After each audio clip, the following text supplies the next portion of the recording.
కుదిరితే పరిగెత్తు, లేకపోతే నడువు, అది చేత కాకపోతే పాకుతూ పో. అంతేకాని ఒకే చోట అలా కదలకుండా ఉండిపోకు. ఉద్యోగం రాలేదని, వ్యాపారం దెబ్బతిందని, స్నేహితుడొకడు మోసం చేశాడని, ప్రేమించిన వాళ్లు వదిలి వెళ్లిపోయారని అలాగే ఉండిపోతే ఎలా? దేహానికి తప్ప దాహానికి పనికిరాన సముద్రపు కెరటాలే ఎగిసి ఎగిసి పడుతుంటే తలుచుకుంటే నీ తలరాత ఇంతే అన్నవాళ్లు కూడా నీ ముందు తలదించుకునేలా చేయగల సత్తా నీది. అలాంటిది ఇప్పుడొచ్చిన ఆకాస్త కష్టానికే తలంచేస్తే ఎలా? సృష్టిలో చలనం ఉన్నది, ఏదీ ఆగిపోకూడదు. పారే నది, వీచే గాలి, ఊగే చెట్టు, ఉదయించే సూర్యుడు అనుకున్నది సాధించాలని నీలో కసకసగా ప్రవహిస్తుందే, ఆ నెత్తురుతో సహా ఏది ఆగిపోవడానికి వీల్లేదు.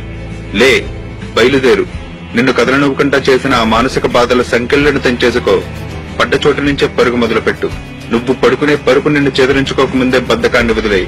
నీ అద్దం నిన్ను ప్రశ్నించకముందే సమాధానం వెతుక్కో. నీ నీడ నిన్ను వదిలేయకముందే వెలుగులోకి వచ్చాయి. మళ్లీ చెప్తున్నా, కన్నీళ్లు కారిస్తే కాదు, చెమట చుక్కని చిందిస్తేనే చరిత్రను రాయగలవని తెలుసుకో.